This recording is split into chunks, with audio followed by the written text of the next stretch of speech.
Oh ya, ini. Ah, Masya Allah. Selamat Bisa malam. buatkan abang teh, please. Halo. Halo. Ya. Panggilannya apa ini? Senlei? Panggilan. Ya, boleh, boleh, boleh, boleh. Oh, keren kali. Iya, iya, iya, iya. Oh, Lucu. Mukanya lucu loh. oke. Assalamualaikum. Itu kayaknya yang Waalaikum. terbaik. Iya. Hmm. Dari agama mana saudari saya ini? Sebenarnya saya dari Kristen, tapi saya sekarang baru Ateis. masuk Islam. Hah? Serius Iya, itu? serius. Alhamdulillahirrabbilalamin. Masya Allah. Alhamdulillah ya Allah. Subhanallah. Iya, Aha. iya, iya. Iya. Sudah lama masuk Islamnya? Belum, baru. Makanya masih awam banget. Oh, iya, iya, iya. Iya. Oke, oke, oke. Di kota mana? Medan? Manado? Eh, Jakarta? iya, saya di Jakarta. Ya. Oh, di Jakarta. Iya, iya, iya. Masya Allah. Sama seperti saya. Saya juga di Makassar. Iya. Oke. Aha. Heeh. Hmm. Iya. Tadinya Katolik ya? Eh, Bukan, saya sebenarnya dari keluarga Buddha, tapi udah gitu sekolah Katolik. Tapi waktu saya masih SD, masih kecil, mungkin waktu umur 9 tahun, saya itu kayak kepanggil yang namanya jadi Kristen gitu ya. Karena saya nggak pernah percaya yang namanya di Buddha, mungkin nggak klik. Iya, iya, Eh, iya, iya. dan ya sekarang saya kan intinya saya sudah masuk Islam. Tapi Iya, kayak apa sih ya, kayak kontra di dalam hati gitu loh. iya, iya, iya. Gimana ya, karena dari kecil kan saya sudah intinya masuk Kristen kan ya. Jadi saya juga diterapkan beberapa kepercayaan. Dan sesudah saya dewasa, sekarang saya masuk Islam. Walaupun saya percaya sepenuhnya, tapi ada di dalam hati tuh kayak gimana gitu loh. Kita Kayak bisa gimana itu? gimana itu kayak bener nggak sih gitu apa yang sekarang aku percayain gitu. Karena kan berarti selama ini yang saya percayain kan itu nggak benar gitu kan ya. Terus apakah karena apa gimana ya? Em, Apa hanya di Kristen dan mungkin di Islam yang mengatakan kalau hanya percaya kepada Tuhan Allah gitu maksudnya, and kalau di Kristen melalui Yesus kita akan masuk ke surga, tapi kalau di Islam kan langsung ke Allahnya tapi melalui Muhammad toh. Iya. Ah, ah. Eh, Gimana ya ngomongnya ya? Wih, saya nervous sekali. Hmm, bisa Iya. kasih tahu nggak? Bisa tolong dibimbing nggak gitu? Jadi kalau kita di Islam itu, sorry yang nelpon. Di Islam itu, Islam itu kan artinya damai sejahtera.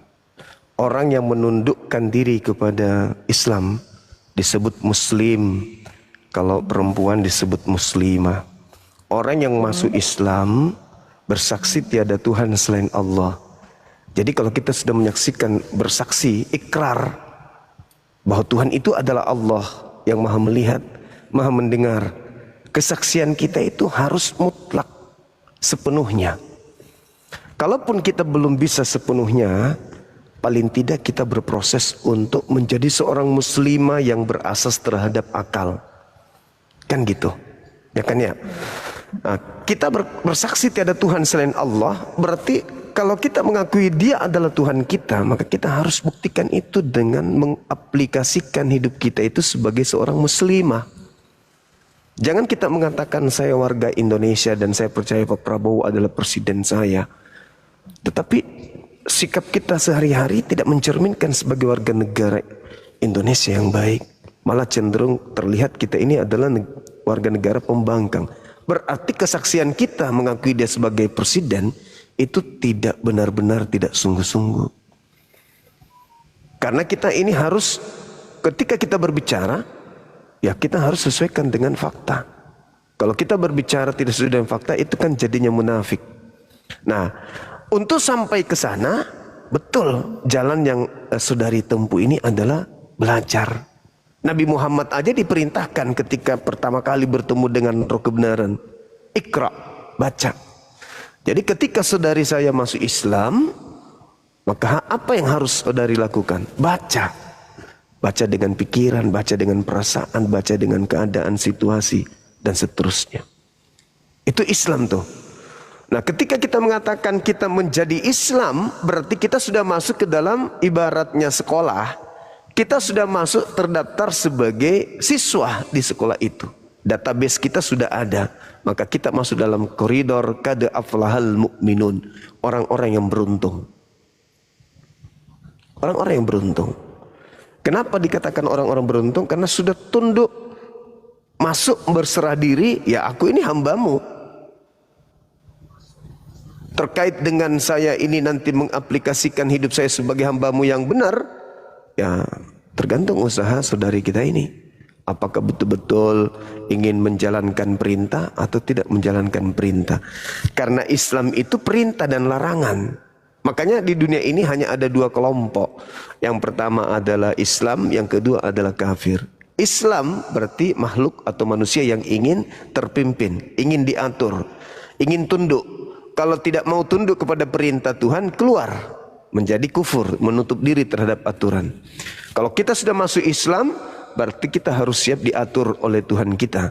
Tapi kalau kita tidak mau diatur oleh Tuhan kita, silakan keluar dari Islam. Itu aja. Makanya dikatakan Islam itu la ikraha fid din.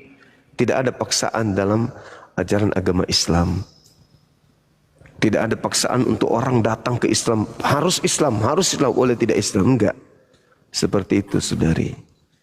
Jadi Berarti kalau ini, silakan.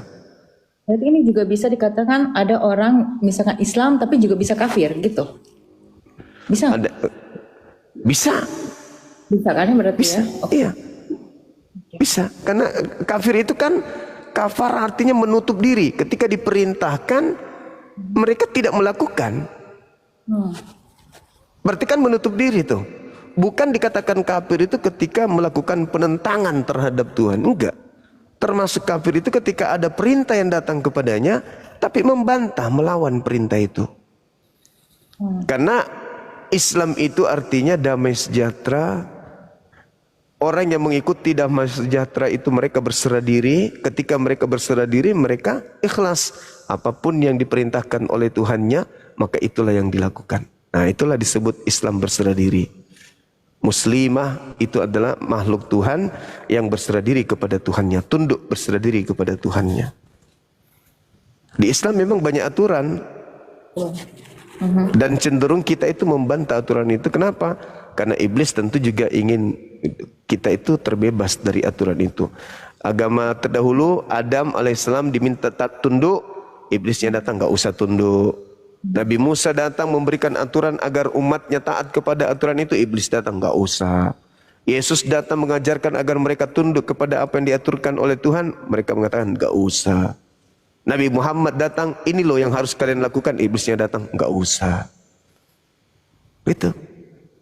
Karena Islam itu ya berserah diri, artinya tunduk kepada perintah-perintah yang ada di Islam. Nah, kalau mu'alaf itu kan step by step, sedikit demi sedikit. Tidak langsung frontal juga.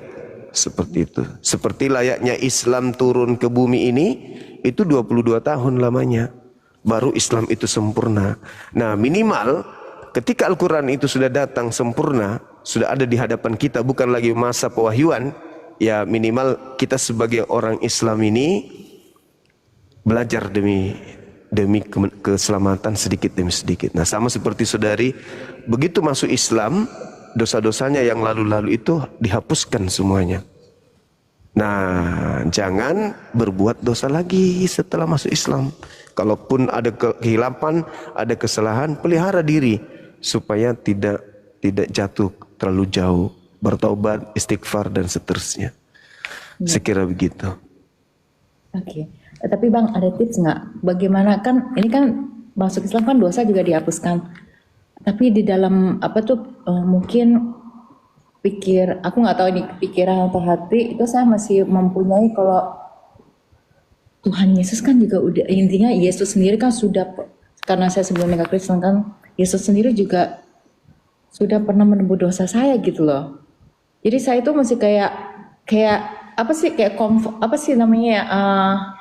terjadi kontra gitu, terjadi kayak apakah aku mengkhianati Yesus sekarang? Sedangkan aku sekarang mulai percaya kalau Yesus itu kan adalah juga nabi, adalah Rasulullah gitu ya.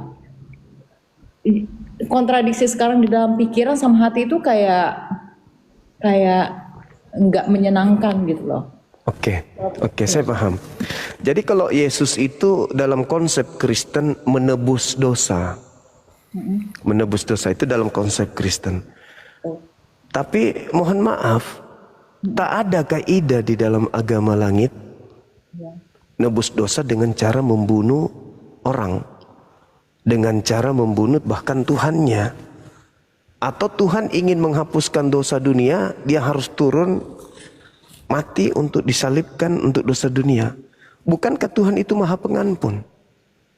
Bukankah Yesus tinggal berkata, dosamu telah kuampuni, dosamu telah kuampuni, dosamu telah kuampuni. Tapi kan Yesus tidak pernah mengatakan satu kali pun. Dia hanya mengatakan dosamu telah diampuni. Kenapa dosa orang tersebut telah diampuni oleh Yesus, oleh ucapan Yesus? Karena Yesus datang kepada orang tersebut, orang itu percaya Yesus ini utusan Tuhan. Sembuh dia, maka Yesus mengatakan dosamu telah diampuni. Tapi penebus dosa seperti Yesus itu belum seberapa, Mbak. Kenapa? Karena bukankah di dalam Keluaran 29 nomor 14, ambillah sapi itu, bakar kotorannya, bakar dagingnya, bakar kulitnya, itulah korban penebus dosamu. Apa bedanya dengan Yesus? Orang Yahudi membakar kotoran sapi, kulitnya dengan dagingnya, hapus dosa. Berarti sama kedudukan kotoran tadi dengan Yesus, kita dudukkan kalau begitu. Nah, sedangkan Nabi Muhammad luar biasanya, ajaran beliau tidak ada tebus-tebusan kayak di Pegadaian. Nabi Muhammad dalam Al-Quran surah Al-Jum'ah ayat 2, beliau diutus wa yuzakkihim, untuk mensucikan. Bukan menebus, tapi mensucikan umatnya, mensucikan jiwa-jiwa manusia. Jadi tidak ada korban di sana. Ini sadis. Anaknya orang jadi korban, ditombak, diapa-apain segala macam, sadis. Dan yang mengatakan itu adalah penebus dosa itu kan cuma doktrin. Tidak ada itu Yesus datang menebus dosa, itu nggak ada. Yesus tidak pernah ngajarin itu. Nggak ada Yesus mengatakan inilah untuk menebus, nggak ada. Yesus di dalam pengajarannya Matius 8 nomor 4 ketika ditanya orang-orang apa kata dia? Pergilah, perlihatkanlah dirimu kepada imam-imam dan persembahkanlah seperti persembahan yang diperintahkan oleh Musa kepadamu. Apa yang diperintahkan Musa? Imamat 1 nomor 2 dikatakan begini. Katakanlah kepada orang-orang Israel, apabila mereka hendak melakukan penebusan dosa, hendaklah dia menggunakan binatang ternak, domba, kambing, sapi, lembu. Tuh. Tidak ada perintah dari Tuhan menghapus dosa dengan membunuh Tuhan, dengan membunuh manusia. Itu enggak ada. Itu konsep yang muncul dari Roma Yunani yang tidak diajarkan oleh Yesus. Apa hidup kekal menurut Yesus? Matius 17 nomor 3, hidup kekal itu adalah mereka mengenal engkau satu-satunya Tuhan yang benar dan mengenal aku yang engkau utus. Sudah, berarti itu ada di Islam. Kami mengenal Yesus itu sebagai utusan Tuhan, hidup kekal sudah. Kami menyembah Tuhan yang mengutus Yesus, berarti konsep hidup kekal itu ada di kami. Nah, Nabi Muhammad datang, wa yuzakkihim, menghapuskan, mensucikan, bukan menghapuskan dosa, tapi mensucikan umatnya. Apa maksudnya? Ketika umat Islam itu punya salah, seperti saudari saya, punya salah, hilaf, entah apa yang dilakukan tadi sore. Anda sholat subuh sebentar ini, Anda beristighfar, berdoa kepada Ya Rabb ampuni segala dosa. Dosa Anda suci dari tadi sampai sholat subuh. Subuh, Anda melakukan dosa antara subuh ke zuhur, Anda beristighfar antara subuh dengan zuhur, Anda disucikan. Anda melakukan dosa antara zuhur ke asar, Anda bertobat di situ, Anda disucikan. Anda melakukan dosa di antaranya asar ke maghrib, Anda bertobat dengan taubatan nasuha, Anda disucikan. Jadi dengan sholat, umat Nabi Muhammad mencegah diri mereka dari perbuatan keji dan mungkar. Suci. Ibarat kita ini mandi 5 kali di sungai, kotoran apa lagi yang bakal ada dalam tubuh kita ini? Bersih. Bersih kita ini. 5 kali sehari loh. Dan itu kita tidak lakukan cuma sehari. Seminggu, sebulan, bahkan sampai kita meninggal dunia. Nah, sholat kita menghantarkan kita kepada jannah surga. Kada aflahal mu'minun, beruntunglah orang-orang yang mukmin, alladzina hum fi sholatim khashi'un, yaitu mereka yang sholat. Di dalam Al-Quran surah Al-Mu'minun ayat 10 dikatakan ulaika humul warisun, mereka inilah orang-orang yang sholat, alladzina yarisunal firdaus hum fiha khalidun, orang yang sholat, orang yang khusyuk sholat, mereka memiliki warisan, yaitu warisan surga firdaus. Orang ibadah minggu, iya, gimana? Ada perbedaan sholat sama berdoa nggak? Misalkan kan sholat kan sekali 5 kali. Segitu di dalam sebelum waktu sholat, misal kita merasa kayak kayaknya gue tadi ngelakukan dosa apa gitu. Terus segitu kita langsung kayak misalkan ngucapin doa gitu. Itu istighfar namanya. Itu adalah sesuatu yang kita lakukan sifatnya sunnah. Tapi kalau sholat itu wajib. Itu kewajiban. Kenapa kita disuruh sholat? Ya untuk mencegah diri kita dari hal-hal yang ingkar terhadap Tuhan. Itu kan perintah. Saya mau lihat hambaku ini, siapa di antara mereka yang lebih cinta dunia daripada cinta kepadaku. Lebih asik mendengarkan musik, sudah tiba waktu sholat lupa. Akhirnya badannya menjadi sarang setan. Karena dia enggan sujud kepada Tuhannya.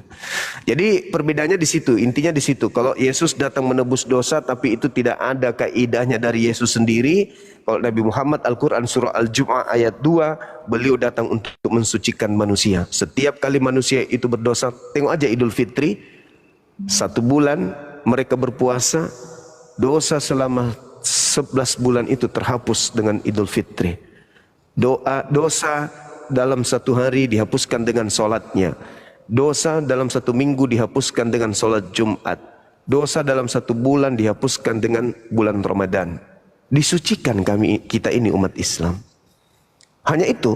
Bagaimana cara kita berhubungan dengan Tuhan yang Maha Kuasa? Ya dengan ibadah. Karena Tuhan itu bukan manusia, bukan makhluk. Kita nggak bisa berteman, kita nggak bisa, halo dari mana? Nggak bisa. Jadi caranya kita berhubungan ya ibadah. Tuhan penciptaku, nih lihat nih aku menyembahmu. Allahu Akbar. Duhai engkau yang maha besar, segala puji bagimu. Sujud lagi, itu menenangkan hati. Kita tidak perlu melihat Tuhan itu, karena Tuhan itu maha melihat. betul. Apa yang kita lakukan Tuhan lihat. Kayak CCTV Tuhan itu. Saya kira begitu, saudari Senlei yang baik hati. Mudah-mudahan menjadi seorang muslimah yang taat. Besok hari bisa menjadi seorang yang ya lisannya bisa menyelamatkan banyak orang di sekelilingnya. Amin. Ada aja. Yes. Ya udah, makasih Lanjung. Makasih saudariku. Makasih. Bye. Gimana keluarnya ya? Lewat pintu.